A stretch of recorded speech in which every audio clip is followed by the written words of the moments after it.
बातचीत है? नहीं, बिल्कुल ये राष्ट्रीय मुद्दा है और आपसी सहमति से ही सुलझेगा। इसीलिए तो खुले मन से बात होनी चाहिए दोनों पक्षों की ओर से। ये नहीं होना चाहिए कि नहीं पहले कानून वापस लीजिए तभी बातचीत करेंगे, ये नहीं होना चाहिए। खुले मन से बातचीत होनी चाहिए, रास्ता निकल जाएगा। हाँ देखिए, ज्यादातर किसान समर्थन में भी हैं, कुछ वर्ग विरोध में भी हैं, तो जो विरोध है उसको गतिरोध को खत्म करना आवश्यक है, सरकार भी यही चाहती है। ये कैबिनेट ट्वीट करने के एक दिन बाद ही शुभेंदु अधिकारी ने टीएमसी रिजाइन कर दिया। जहाज जब डूबने लगता है तो सब भागने लगते हैं। ऐसी कल्पना की जा रही है कि भाजपा आ सकते हैं। स्वाभाविक है, अपनी राजनीतिक परिस्थितियों को देख के निर्णय लेंगे, लेकिन ममता दीदी की जहाज डूब रही है बंगाल में, ये तय हो गया है। आज वो कह रही थी कि हिंदू का वोट ले जाएगा भाजपा, मुसलमानों का वोट ले जाएगा ओवैसी, तो मैं क्या कच्चा केला खाऊंगी? तो ना, कच्चा केला मत खाइए दीदी, बांग्लादेश से हिलसा माछ मंगवा के खाइए। अब तो टीएमसी के टॉप लीडर ही ममता बनर्जी पर आरोप लगा रहे हैं। अरे मैंने कहा ना कि अविश्वास हो गया नेतृत्व के प्रति। उनके जो कोरोना सलाहकार हैं, उनकी सलाह जिसने भी मांगी वो गया।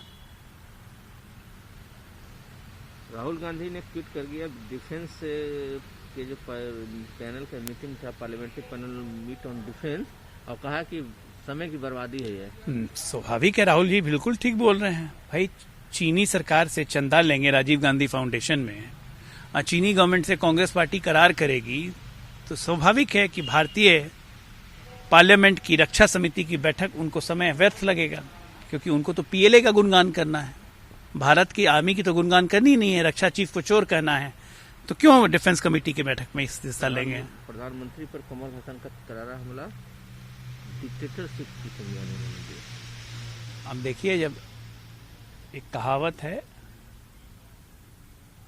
कि जो कोई आदमी नए नए चीज में आता है तो सीधे चांद पे देखना शुरू करता है।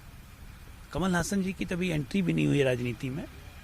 स्वाभाविक है कि पब्लिसिटी या प्रचार सबसे ज्यादा मोदी जी की बुराई करके ही मिलेगा, करने दीजिए, क्या दिक्कत है। 3500 करोड़ सब्सिडी गन्ना किसानों के लिए डायरेक्ट उनके खाते में जाएगा।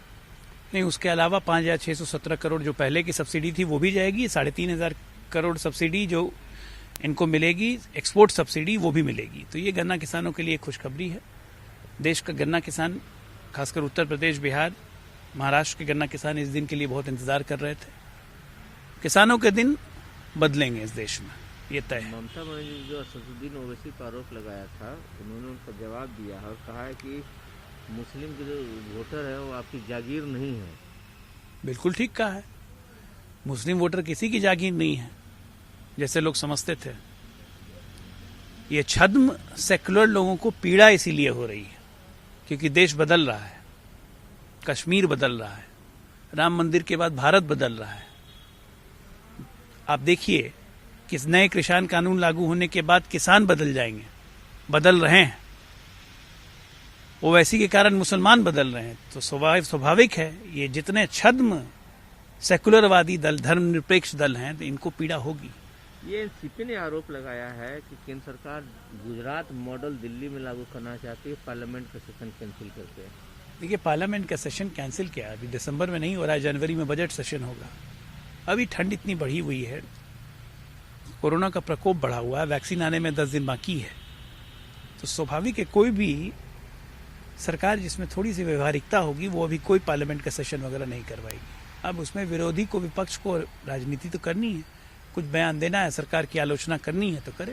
केरला में जो लोकल बॉडी के चुनाव हुए हैं, एलडीएफ जीती है, लेकिन बीजेपी को ही फायदा हुआ है। ये सब तो चुनाव में लगा रहता है, कोई जीतेगा, किसी को फायदा होता है। हर राजनीतिक दल चाहता है अपनी शक्ति बढ़ाना। बधाई हो सबको।